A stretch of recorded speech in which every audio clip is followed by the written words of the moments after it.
All right. It's a new day. It's a new episode of Your Daily Scrum with professional Scrum trainers Todd Miller and Ryan Ripley. We get together each and every day. I just quit. Is that You quiet quit? quitting? Yeah. Is that quiet quitting? It's the name of that.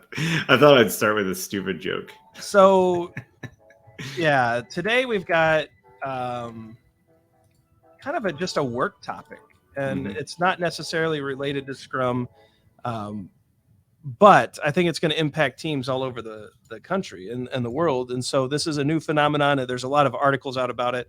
Todd, let's just jump into it. Everybody like and subscribe, check out the comments, look at the description, do all that stuff so that we can start.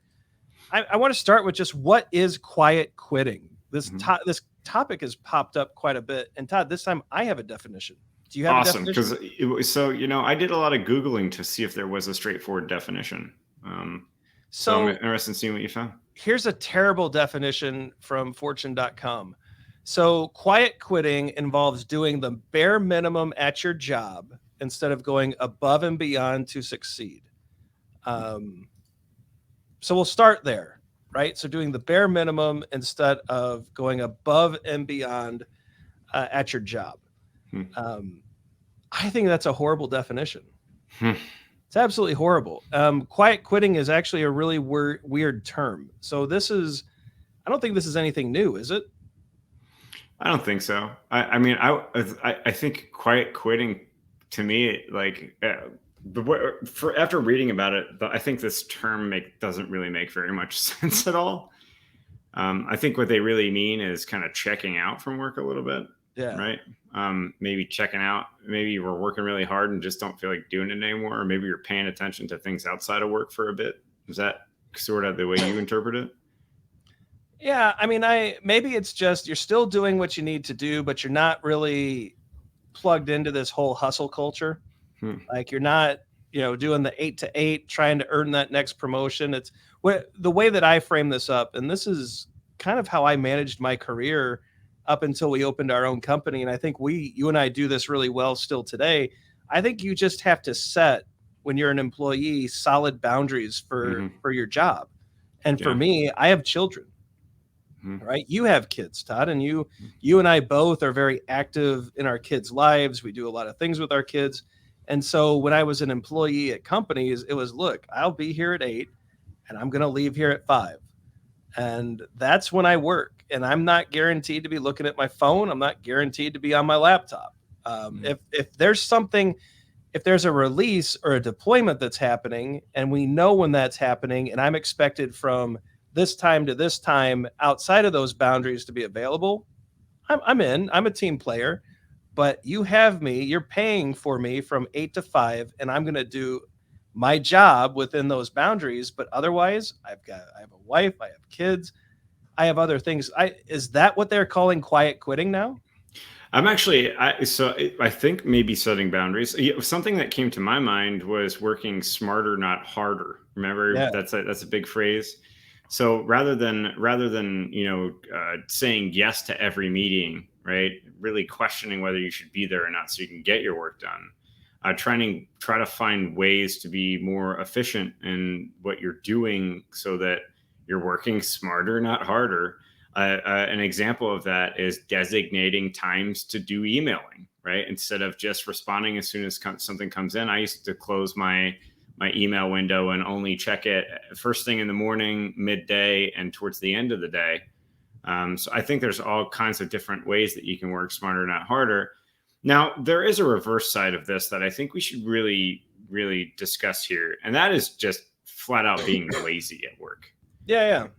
So I don't know that this necessarily is what it means, because I think that employers really should respect the things that we just said, right? An employee should respect that, and an employer and a manager should respect those things. Boundaries, giving people autonomy, the purpose, the stuff we talk about from Dan Pink all the time. There is a reverse side of this that is like the office-based kick over the wall and put your hands back and just not care. Because I've worked on teams where people have done that. And as a team member, a person that operates like that, it's very frustrating and can negatively impact morale. I don't believe that's what they're referring to, but I want to make sure that we talk about that angle of it here.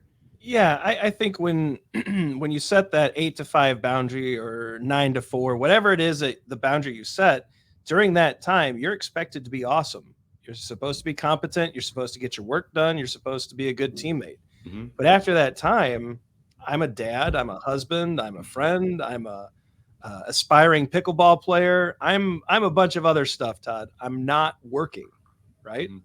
You're a fisherman. You're a shark catcher. You're a, you know, a Jeep adventurer. I mean, we have stuff we're doing outside, Yeah. and I just wonder this. I've seen so many TikToks and videos, and I just said TikTok like an old man, didn't I? Where people are saying, if you're quiet quitting, you're wrecking your career, and I don't feel like any of my promotions ever came because I was there all the time.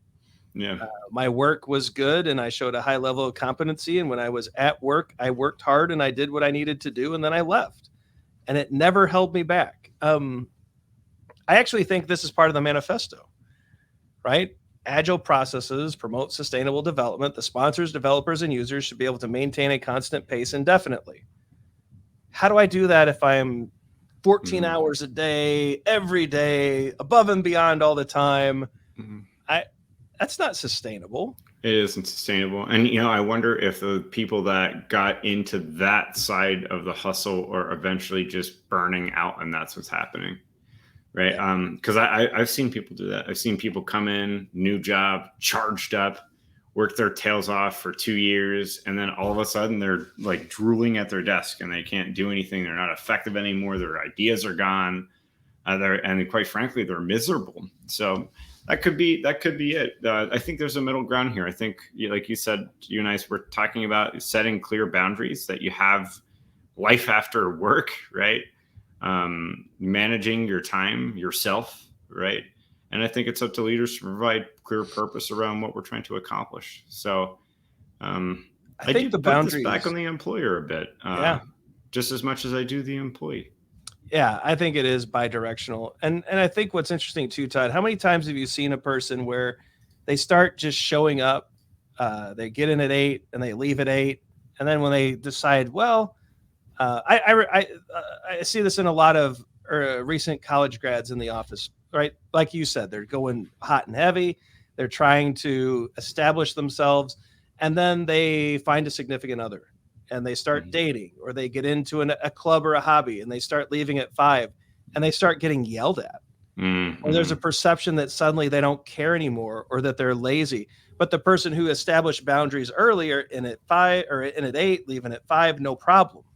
Like I just think it's smart career management to set clear boundaries about where you're at and what you're doing, and to maintain those, and to keep that positive space in your life for friends, family, children, other interests. And yeah, once you get caught in that trap of being available all the time, anytime, it's hard, if not impossible, to break free from that. It is. You almost need to switch jobs. Exactly. Yeah. I wish they would just call quiet quitting setting effective boundaries. Yeah. I have no issues with this. Yeah, me neither, if that's what they mean by it. But who knows? There's multiple definitions out there right now, and it's probably just as much of a fad as the Great Resignation. I agree. As far as what's happening in the media with it. So leave us your comments below. Let us know what you think. Have we missed the boat here? What do you think quiet quitting is? And is it really a bad thing? We'd love to know. Like and subscribe so you never miss a video. Check out our socials. We're pretty active on Facebook, Twitter, and LinkedIn. Some videos are going to pop up. It's our free Scrum Framework course. It's also our evidence-based management online class. Learn how to measure and manage to your success. Some merch is going to pop up. Grab a hoodie. We think you deserve it. For Todd, I'm Ryan. Go forward. Set some good boundaries. Story points are trash. We'll see you tomorrow.